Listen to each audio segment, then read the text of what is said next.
Gracias, María. A continuación tiene la palabra Rosa María Manchón Ruiz, que es catedrática de Filología Inglesa en esta Facultad de Letras que hoy nos recoge. Muchas gracias. Pues para mí, igual que para María, también es un honor y un verdadero placer formar parte de las personas que vamos a tener un papel más activo en la presentación de la obra de Alfonso, porque así lo ha querido él y por tanto, Alfonso, te agradezco que hayas pensado en mí para estar aquí. Bueno, a mí me une con Alfonso una relación profesional ya de muchos años, ¿verdad? Y creo que ha desembocado y se ha materializado en un profundo afecto personal y un profundo respeto profesional mutuo, y es por eso que es una grandísima satisfacción estar aquí en la presentación de su obra. Pero además de la relación que nos une y además de ser también compañero en el máster, en el equipo docente del máster de secundaria, creo que estoy aquí por lo que María ha mencionado, por ser una profesora universitaria de esas que María decía que damos la teoría de lingüística aplicada, y persona que ha optado por especializarse en el campo de la adquisición de lenguas. Y en parte por mi propia experiencia previa, también como profesora de educación secundaria, y en parte por mis propias convicciones. Siempre he intentado compartir con otros, algunos de vosotros estáis aquí, sean mis alumnos, futuros profesores o profesores en ejercicio, mi convencimiento de que quienes nos dedicamos a las lenguas estamos en mejores condiciones de ayudar a nuestros alumnos a que aprendan, y tomamos decisiones mucho más fundamentadas si se dan dos condiciones, al menos dos, hay más. Una de ellas es que todo profesor tiene que tener en su bagaje un profundo conocimiento de cómo se aprenden las lenguas, de la naturaleza de ese proceso maravilloso de adquirir y usar un nuevo sistema lingüístico.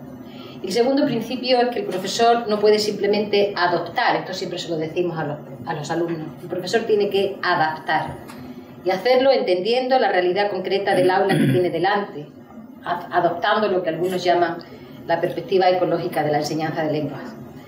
Todo esto es lo que he encontrado en el libro de Alfonso. Tú has hecho el recorrido y por tanto nos has puesto en unas condiciones óptimas para que otros podamos mostrarte nuestra reflexión de esa lectura detallada.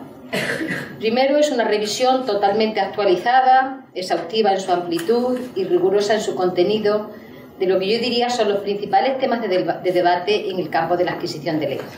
Y esto es lo primero que a mí me gustaría resaltar. Es un libro escrito por un profesor y dirigido a futuros profesores, como él ha explicado. Y lo esperable hubiera sido, o algunas personas podrían haber esperado, un tratamiento de cómo enseñar tal o cual aspecto, acompañado o no de una perspectiva histórica de cómo se ha entendido la enseñanza de ese aspecto concreto.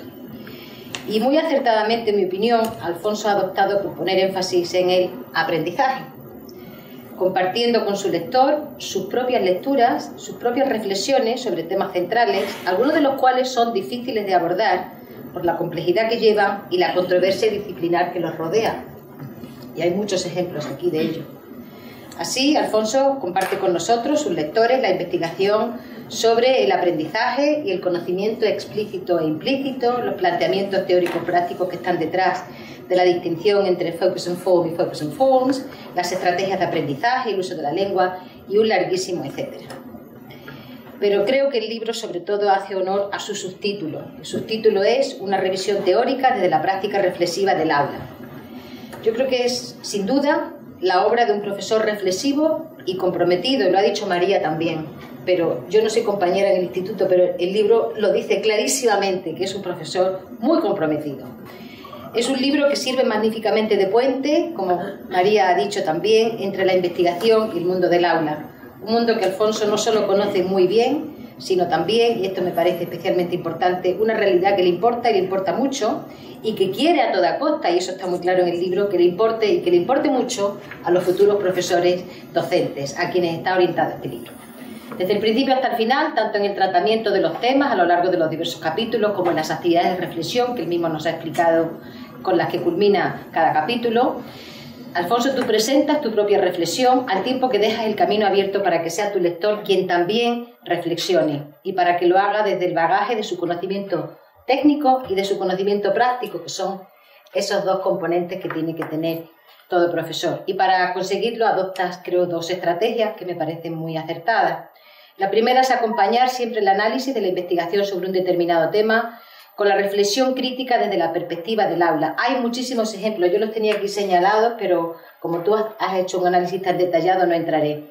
Pero siempre es con la realidad y con la perspectiva realista del aula, y eso lo haces continuamente.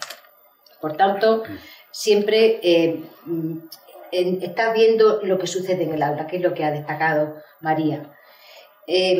Además de esta estrategia de acompañar siempre el análisis de la investigación con la reflexión crítica de qué significa eso cuando lo tenemos que llevar al aula, la segunda estrategia que adoptas es obligar al lector a iniciar su propia reflexión, algo que haces con las actividades que acompañan cada capítulo.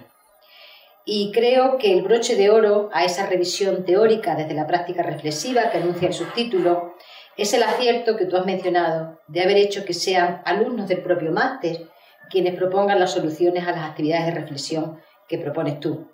Leer sus respuestas, que ha sido extremadamente gratificador, creo que es la mejor prueba de que el libro cumple sobradamente su función y que alcanza magníficamente la meta con la que se diseñó y se elaboró, que es ser ese puente entre la teoría y la práctica, ser una exhaustiva revisión teórica realizada desde la práctica reflexiva de un profesor experimentado y comprometido y un docente universitario comprometido con la formación de futuros docentes de lenguas extranjeras. Por ello, yo quiero felicitar a la Universidad de Murcia y muy especialmente al Servicio de Publicaciones y a su director por el acierto en aceptar esta obra para su publicación. Y sin duda, mi admiración y mi más cariñosa felicitación a Alfonso por un excelente trabajo, por un libro que creo que era muy necesario, que es realista, es riguroso, pero sobre todo y ante todo creo que es la obra escrita desde la realidad del aula y para la realidad del aula. Aulas multilingües, tú incides mucho en ello, del siglo XXI, que representan y que presentan su propia realidad, en la que la enseñanza de las lenguas extranjeras va a estar a cargo de jóvenes profesores que habrán tenido en Alfonso a un excelente maestro y en su obra yo creo que es un tesoro que explorar para su propio crecimiento profesional. Así que mi más sincera enhorabuena, Alfonso, y gracias por tu libro. Muchas gracias.